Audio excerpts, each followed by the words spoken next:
লোকটা এক ভয়ানক সিরিয়াল কিলার, কিন্তু যখন সে কাউকে শেষ করে দিত তখনই তার আশেপাশের সবকিছু বদলে যেত।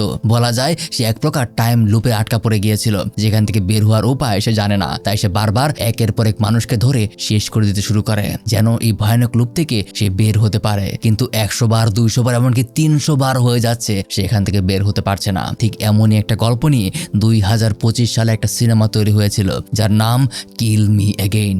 আজকে সেই গল্পটাই এক্সপ্লেন করতে যাচ্ছি, যেখানে গল্পের শেষে আপনি জানতে পারবেন কেন এই টাইম লুপে সে আটকা পড়েছে আর কিভাবেই এখান থেকে সে বের হতে পারবে। আর এও জানতে পারবেন যে এর পেছনের আসল রহস্যটা কি। তাহলে চলুন একদম শুরু থেকে শুরু করা যাক। গল্পটা শুরু হয় একটা ছোট্ট ক্যাফে শপের মধ্যে, যেখানে দুটো কাস্টমার টিভিতে একটা নিউজ দেখছিল। নিউজে একজন সিরিয়াল কিলার সম্পর্কে বলা হচ্ছিল, যার নাম তারা দিয়েছে দি মিডনাইট কিলার। আর তখনই চার্লি নামের একটা কাস্টমার সেই শপে কফি খেতে আসে। সে এদিক ওদিক দেখতে দেখতে একটা চেয়ারে গিয়ে বসে, আর কিছুক্ষণের মধ্যেই একজন ওয়েট্রেস তার অর্ডার নিতে আসে। মেয়েটার নাম অ্যানা। সেখানে সে তার কাছে অর্ডার চাইছে, আর চার্লি উল্টো একের পর এক তার প্রশংসা করে যাচ্ছে। এক কথায় সে অ্যানার সাথে ফ্লার্ট করতে শুরু করে দিয়েছে। কিন্তু এসব বিষয়ে অ্যানা তেমন কমফোর্টেবল না, তাই সে তাকে বসতে বলে মেনু কার্ড আনতে যায়। কিন্তু কার্ড নিয়ে আসার পরেও চার্লি তার সাথে একটু বাড়াবাড়ি করে শুরু করে দেয়। সে তাকে ডিনারের জন্য অফার করে, তবে অ্যানা সাথে সাথেই তাকে না করে দেয়। সেদিন শিফট শেষ হলে অ্যানা যখন বাড়ির দিকে রওনা হয়, তখন বাইরে আবারও সে চার্লিকে দেখতে পায়। বিষয়টা ঝামেলার মনে করে তাকে বলে দেয় যে বাড়িতে তার হাজবেন্ড অপেক্ষা করছে, তাই ডিস্টার্ব করবেন না। কিন্তু চার্লি তার মুখের উপর বলে দেয়, আমি জানি তোমার হাজবেন্ড নাই, তুমি আমাকে মিথ্যা কেন বলছো। এবার অ্যানা কিছু বুঝতে না পেরে সেখান থেকে দ্রুত চলে যেতে ধরে। আর এভাবে কিছুটা পথ আগানোর পর অ্যানা বুঝতে পারে চার্লি তার পিছু করছে। তাই ব্যাগ থেকে সে পেপার স্প্রে বের করে তাকে ভয় দেখায়। যে চার্লি বা সোজা একটা বন্দুক বের করে তাকে ব্ল্যাকমেল করতে শুরু করে। তাই অ্যানা তার কাছে রিকোয়েস্ট করতে থাকে যে বাসায় তার একটা ছোট্ট মেয়ে আছে, তাকে তার দেখাশোনা করতে হয়, তাই যেন সে তাকে ছেড়ে দেয়। কিন্তু চার্লির এতে কিচ্ছু আসে যায় না। সে তাকে জোর করে নিজের ছোট্ট ভ্যানে উঠিয়ে নেয়। সেখানে তাকে সে কোথায় নিয়ে যাবে এটা নিয়ে আলাপ করতে শুরু করে। ঠিক তখনই ঘটে যায় এক অদ্ভুত ঘটনা। চার্লি দেখতে পায় তার আশেপাশের সবকিছু পরিবর্তিত হয়ে গেছে। সেকেন্ডের মধ্যেই সে আবারও সেই কফি শপে পৌঁছে যায়, যেখানে অ্যানার সাথে তার দেখা হয়েছিল। সেখানে সেই একই কাস্টমার, এমনকি টিভিতেও সেই একই নিউজ চলছিল। সাথে সে অ্যানাকেও সেখানে দেখতে পায়, যে তার কাস্টমারদের সাথে ঠিকঠাক ভাবেই কথা বলছিল। মনে হচ্ছিল যেন কিছুই হয়নি। ঠিক আবারও সে কিছু বুঝতে না পেরে সে চেয়ারে এগিয়ে গিয়ে বসে। সেখানে অ্যানা তার কাছে এসে অর্ডার চায়, কিন্তু চার্লি তাকে জিজ্ঞাসা করে, আমাদের কি আগে কখনো কথা হয়েছিল? তার উত্তরে অ্যানা একদম না করে দেয়। তাই এবার তার মাথা খারাপ হতে শুরু করে। সে ওখান থেকে উঠে গিয়ে অন্য একটা কাস্টমারের কাছে যায়। লোকটার নাম ডেভিড। তার কাছেও জিজ্ঞাসা করে, একটু আগে ক্যাফেতে আমি এসেছিলাম, আপনি কি আমাকে দেখেছেন? তাকে ডেভিড পাত্তাও দেয় না। তাই সে বেশি কিছু চিন্তা না করে সেই শপের বাইরে দাঁড়িয়ে থাকে। যখন অ্যানা দোকান থেকে বের হয়, তখন আবারও সে আগের মতোই তার দুর্ব্যবহার শুরু করে। তবে এবার সে কোনো কথা না শুনেই তাকে সাথে সাথে জোর করতে থাকে। অ্যানা আগেবারের মতোই তাকে বলতে শুরু করে যে তার একটা ছোট্ট মেয়ে আছে, তাকে বাসায় যেতেই হবে। কিন্তু চার্লি তার কোনো কথা শুনে না। এবার তার সাথে সে কোনো কথা না বলে তাকে গাড়িতে নিয়ে তাকে গাড়িতেই শেষ করে দেয়। আর ঠিক আগের বারের মতোই আবারও একইভাবে সে আগের টাইমে পৌঁছে যায়, যেন সে বারবার টাইম ট্রাভেল করছে আর নয়তো কোনো টাইম লুপের মাঝে আটকা পড়ে গেছে। কিন্তু এবার সে বিরক্ত হয়ে চিৎকার করে ওঠে, যার কারণে দোকানের কাস্টমাররাও কিছুটা ভয় পেয়ে যায়। সামনে সে নাকি একদম ঠিকঠাক ভাবেই দাঁড়িয়ে থাকতে দেখে, যাকে নাকি একটু আগে এসে নিজের হাতে শেষ করে দিয়েছে। তাই সে কিছু বুঝে উঠতে না পেরে একদম রেগে যায় আর নিজের বন্দুক বের করে সবার উপর রাগ ঝাড়তে শুরু করে। সবাই তার সাথে প্র্যাঙ্ক করছে না তো? সে অ্যানাকে ভয় দেখিয়ে তার গেঞ্জিটা উপরে উঠাতে বলে। সে দেখতে চায় একটু আগে সে তার পেটে যে ফায়ার করেছে সেই দাগটা আছে কিনা। তবে সে দেখতে পায় সেখানে কোনো দাগ নেই। ঠিক তখন অন্যান্য কাস্টমারেরা শপে ঢুকে গেলে সে তাদেরকেও ভয় দেখিয়ে বের করে দেয়। আর এই সুযোগে দোকানের ভেতরে থাকা আরেকটা লোক তার বন্দুক বের করে সোজা চার্লির মাথায় গুলি করে। আর সাথে সাথেই আবারও যেন সবকিছু রিসেট হয়ে যায়, সবকিছু আবারও শুরু থেকে শুরু হয়ে যায়। তাই এবার বিষয়টা আন্দাজ করতে পেরে সে তাড়াতাড়ি ওই শপ থেকে বেরিয়ে যায় আর নিজের গাড়িতে উঠে ওখান থেকে পালাতে শুরু করে। কিন্তু নির্দিষ্ট একটা দূরত্ব পার করার পর আবারও টাইম রিসেট হয়ে যায় আর চার্লি আবারও সেখানেই পৌঁছে যায়। তাই এবার সে ভয় পেয়ে যায়, মনে করে গতবার এখানে থাকা যে লোকটা তাকে গুলি করেছিল হয়তোবা সেই এই সবকিছু করেছে। তাই তাকে সে সোজা গুলি করে পালাতে শুরু করে, কিন্তু আবারও সবকিছু রিসেট হয়ে যায়। আর এবার সে ভালো মতোই বুঝে যায় যে এইটা একটা টাইম লুপ আর এখান থেকে বের হতে হলে তাকে এইটার স্টার্টিং পয়েন্ট বের করতে হবে। তাই সে এবার কাউকে কিছু না বলে সোজা ডেভিড নামের এই লোকটার কাছে যায় এবং তাকে সবকিছু খুলে বলে। সে বলে সে একটা টাইম লুপে আটকে গেছে, এখন তার কি করা উচিত। কিন্তু লোকটা আগের বারের মতোই তার কথার কোনো গুরুত্ব দেয় না। তারপর সে ওখানে অ্যানার সাথে সোফিয়া নামের আরেকটা মেয়েকে দেখতে পায়, আর মেয়েটার সাথেও সে কিছুটা অদ্ভুত বিহেভ করে। আর তারপর সে শপে থাকা একজোড়া কাপলের সাথেও খুব খারাপ আচরণ করে। প্রথমে তাদের তাদেরকে বন্দুক বের করে ভয় দেখায়, আবার তারপর তাদের সাথে খুব ভালো আচরণ করে। অর্থাৎ কোনো না কোনোভাবে এই টাইম লুপ সে ভেঙে ফেলার চেষ্টা করছে। প্রতিবারের মতো এনা যখন বাইরের দিকে রওনা হয় তখন এবার সে এনা কোনো ক্ষতিও করে না, কিন্তু তারপরেও আবার তার টাইম রিসেট হয়ে যায় এবং সে আবারও তার স্টার্টিং পয়েন্টে এসে পৌঁছায়। এবার সে যেন একদম পাগলের মতো হয়ে যায়। সোজা সেই দুজন কাস্টমারের মধ্যে সে ঢুকে পড়ে যারা টিভিতে মিডনাইট কিলারের নিউজ দেখছিল। তাদের সাথে সে আলোচনা করতে শুরু করে যে আমাদের উচিত এই হত্যাকারীকে খুঁজে বের করা, কিন্তু দুজনে তার কথার কোনো গুরুত্ব দেয় না। তারপর সে ওখানকার সেই সোফিয়া নামের মেয়েটার উপর গোয়েন্দাগিরি করা শুরু করে, আর মেয়েটা যখন ওয়াশরুমে যায় ওখানে গিয়ে সে তাকেও শেষ করে দেয়। আর তারপর লুকিয়ে কার্টে তার লাশকে ডাস্টবিনে নিয়ে যায় আর আবারও ভেতরে চলে আসে। তখন সে দেখে সেই কাপল একে অপরের সাথে ঝগড়া করছে, তাই বিরক্ত হয়ে চার্লি দুজনকেই ওখানে খুব খারাপ ভাবে শেষ করে দেয়। এমনকি এবার কিছু বুঝতে না পারে সে নিজেকেই মিডনাইট কিলার বলে পরিচয় দেয়, আর আজকে সে নাকি দোকানের সবাইকে একদম শেষ করে দেবে। কিন্তু তখনই পেছন থেকে কেউ একজন তার মাথায় আঘাত করে আর নিজের জ্ঞান হারাতে শুরু করলে আবারও টাইম রিসেট হয়ে যায়। এবার সে সোজা ডেভিডের কাছে যায়। সে তার কাছে আকুতি মিনতি করে বলে এই টাইম লুপের কারণে এবার সে পাগল হতে বসেছে, তার এখন কি করা উচিত সেই জন্য সাজেশন দেয়। কিন্তু ডেভিড আগের মতোই চুপচাপ থাকে। আর তারপর যেই কয়বার সবকিছু রিসেট হয়ে যায় সেই কয়বার সে সবাইকেই খুব খারাপভাবে কিল করতে শুরু করে। এক একবার তার শেষ করে দেওয়ার ধরনটা এক এক রকম হতে থাকে। এক সময় সে নিজেকে এই দুনিয়ার রাজা ভাবতে শুরু করে, কিন্তু এই জিনিসটা তাকে আস্তে আস্তে মেন্টালি পাগল বানিয়ে দেয়।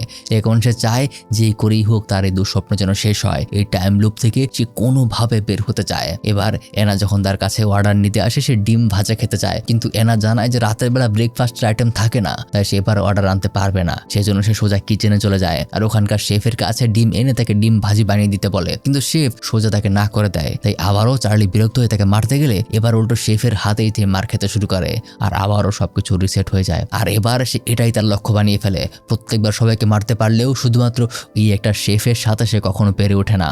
তাই এরপর থেকে সে বারবার তার সাথে লড়াই করতে যায়, কিন্তু প্রত্যেকবার মার খেতে খেতে তার অবস্থা টাইট হয়ে গেলে আবারও টাইম রিসেট হয়ে যায়। একে একে ডজন খানেক চেষ্টা করার পর যখন সে কোনো কিছুই করতে পারে না, তাই পরের বার সে তার সাথে ফাইটে না গিয়ে সোজা তাকে গুলি করে দেয়। আর তারপর নিজের জন্য একটা ডিম ভাজি বানিয়ে খাওয়ার পর নিজের মাথায় বন্দুক ঠেকিয়ে ধরে আর ফায়ার করে দেয়। তার আশা ছিল নিজেকে হয়তো সরিয়ে দিলে এই টাইম লুপটা শেষ হবে, কিন্তু তেমনটা হয় না, বরং আবারও সেই শুরু থেকেই শুরু হয়। কিন্তু এবার এখানে সে কিছু একটা পরিবর্তন লক্ষ্য করে। তার সামনে একটা বৃদ্ধ লোককে সে দেখতে পায়। লোকটা তার দিকে তাকিয়ে অবাক হয়ে বলছে, তুমি তো তখন এখানে ছিলে না, হঠাৎ কোথা থেকে এসে পড়লে? বলতে বলতেই সে সাথেই গায়েব হয়ে যায়। এবার সে যেন কিছু বুঝতেও চাইছিল না, সেখানে সে পাগলের মতো করতে শুরু করে। এই এনা পুলিশ অফিসারদের ডেকে আনে আর অফিসারেরা তাকে চোর মনে করে সেখান থেকে ধরে নিয়ে যাচ্ছিল। বাইরে যাওয়ার সময় টাইম আবার রিসেট হয়ে যায়। এবার সে মেন্টালি পাগল হয়ে গেছে। সে কিচ্ছু করতে চায় না, কিচ্ছু ভাবতে চায় না, এমন একটা পরিস্থিতিতে সে পৌঁছে গেছে। কিন্তু এক সময় ডেভিড নামে সেই লোকটা কথা বলে ওঠে, যে লোকটা নাকি এতক্ষণ পর্যন্ত তাকে ইগনোর করে আসছিল।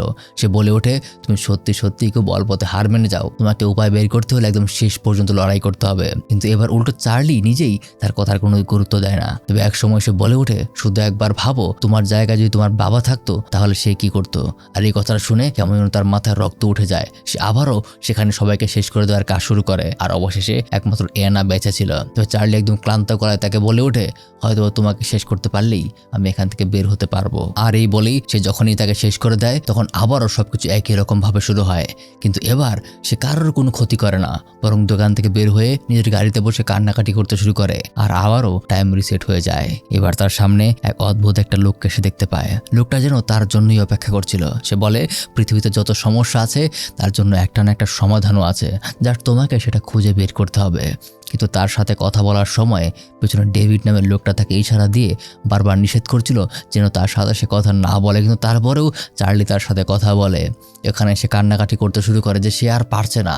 তখন সেই লোকটা তাকে বলে, ঠিক আছে, আমি তোমাকে ক্ষমা করলাম, তবে তোমার রিয়েলাইজ করতে হবে এই যাত্রায় তুমি লুপ থেকে কি কি শিখতে পারলে। কিন্তু চার্লি এর কোনো সোজা উত্তর দিতে পারে না, বরং চার্লি তাকে জিজ্ঞাসা করতে শুরু করে যে এখান থেকে আমি বের হব কিভাবে।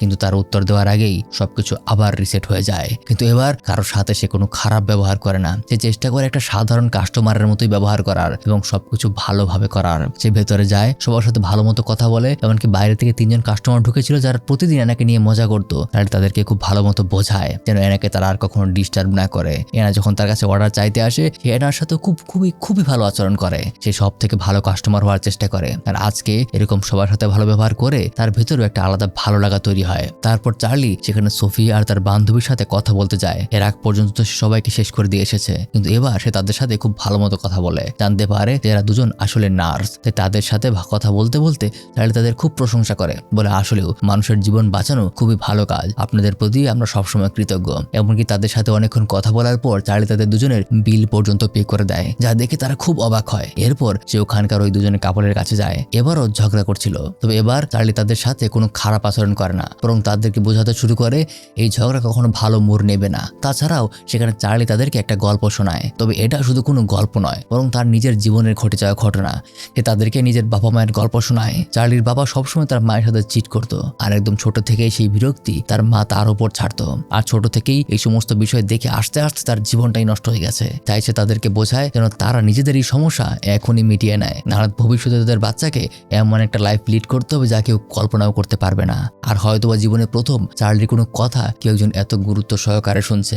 এমনকি সেখানে চার্লি ডেভিড নামের লোকটাকেও এবার দেখতে পায় না, যেখানে এই গোলক ধাঁধায় প্রথম যেন চার্লির কাছে সবকিছু স্বাভাবিক মনে হচ্ছিল।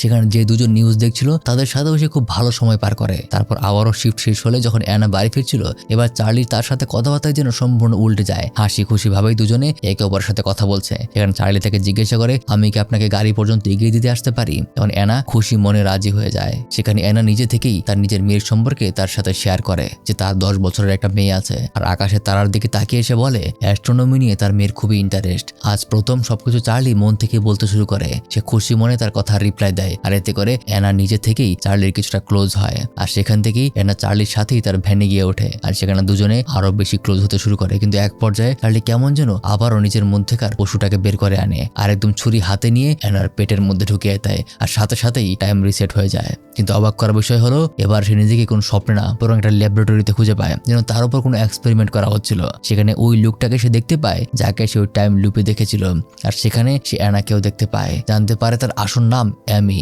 আর সেও নাকি একজন গবেষক। আর এবার আমি আপনাদের পুরো বিষয়টা বুঝিয়ে দিচ্ছি। মূলত এতক্ষণ আমরা যে টাইম লুপ দেখলাম সেটা সম্পূর্ণটাই ছিল একটা সিমুলেশন, বা বলতে পারেন যার উপর এক্সপেরিমেন্ট করা হয়েছে সম্পূর্ণটাই ছিল তার স্বপ্ন, যে স্বপ্নটা কন্ট্রোল করছিল ডক্টরেরা। মূলত দেশ থেকে অপরাধ নির্মূল করার জন্য সায়েন্টিস্ট একটা অভিনব উপায় বের করেছিল, যেখানে জেলখানার কোনো ক্রিমিনাল যদি নিজেকে সংশোধন করার নিবেদন জানায় তাহলে তাদেরকে একটা পরীক্ষায় পাশ করতে হবে, যেখানে তাদের ব্রেনের সাথে কিছু ডিভাইস সংযুক্ত করে তাদের একটা সিমুলেশন ওয়ার্ল্ডে পাঠানো হবে। আর তারপর সেই স্বপ্নের অপরাধী একটা নির্দিষ্ট সেগমেন্ট বারবার অতিক্রম করবে। সেখানে অপরাধীর মস্তিষ্ক থেকে তার জেলখানা এবং টেস্ট বিষয়ক সবকিছু মুছে দেওয়া হয় আর একটা লুপের মধ্যে থেকে আটকে দেওয়া হয়। আর এখানে চার্লির জন্য সেটা ছিল একটা কফ শপ আর সেখানে টাইম বারবার রিসেট হচ্ছিল যেন সে তার ধৈর্য শক্তি একদম শেষ সীমানায় পৌঁছে যায় আর নিজের করা কৃতকার্যের জন্য তার মধ্যে অপরাধ বোধ জাগ্রত হয় আর নিজেকে যেন সংশোধন করতে পারে। কিন্তু চার্লি একদম শেষে অ্যানাকে শেষ করে দিয়ে নিজের টেস্টে ফেল করেছে, তাই তাকে আবারও জেলখানায় ফেরত পাঠানো হচ্ছে।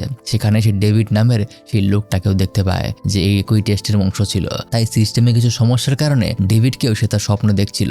আর এরপর আমাদের একটা বিশাল প্রেস কনফারেন্স দেখানো হয়, যেখানে এই প্রযুক্তির উদ্ভাবক সবার উদ্দেশ্যে বলছে আমাদের লক্ষ্য হলো দেশকে অপরাধ মুক্ত করা, যার মাধ্যমে ভয়ঙ্কর ক্রিমিনালদেরকেও আমরা সাধারণ সিটিজেনের পরিবর্তিত করতে পারবো, তাদেরও একটা সুস্থ জীবনে ফিরিয়ে আনতে পারবো। কিন্তু একজন প্রশ্ন করে, আপনারা কি আদতেও ঠিক করছেন? আপনারা তাদেরকে যেভাবে ট্রিট করছেন তাতে যদি তারা আরো বেশি হিংস্র হয়ে ওঠে তাহলে কি করবেন?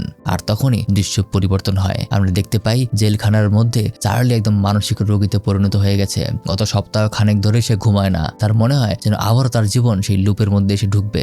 আর সেখানে তখন অ্যামা এসে হাজির হয় আর তার দৃষ্টিতে যেন এক কুমতলবের ঘ্রাণ পাওয়া যায়। আসলে মূল ঘটনাটা হলো বাস্তব লাইফে চার্লি অ্যানি নামের সেই মেয়েকে সত্যি সত্যি সবার বাইরে শেষ করে দিয়েছিল। আর তারপর থেকে যা কিছু দেখেছি সেটাই ছিল তার স্বপ্ন। আর সেই অ্যানা যে 10 বছরের মেয়েটার কথা বলেছে সেটা আর কেউ নয়, বরং এটাই সেই অ্যামা। তার মায়ের মৃত্যুর পর তার হত্যাকারী চার্লি ধরা পড়েছিল, কিন্তু মেয়ে হয়ে মায়ের মৃত্যুর প্রতিশোধ নিতেই সে এই গবেষণার সাথে যুক্ত হয়েছিল। আর আবারও আজকে চার্লিকে একটা ইনজেকশন দেয় আর পরবর্তী সময়ে আবারও তাকে আমরা সেই লুপের মধ্যে খুঁজে পাই, যেখানে অসহ্য মানসিক যন্ত্রণায় সে চিৎকার করতে শুরু করে। এটা এক ভয়ানক প্রতিশোধের গল্প। আর এখানেই গল্পটা শেষ হয়ে যায়। এতক্ষণ আপনাদের সাথে ছিলাম আমি মারুফ। দেখা হবে পরবর্তীতে আবারও এরকম কোনো গল্প নিয়ে।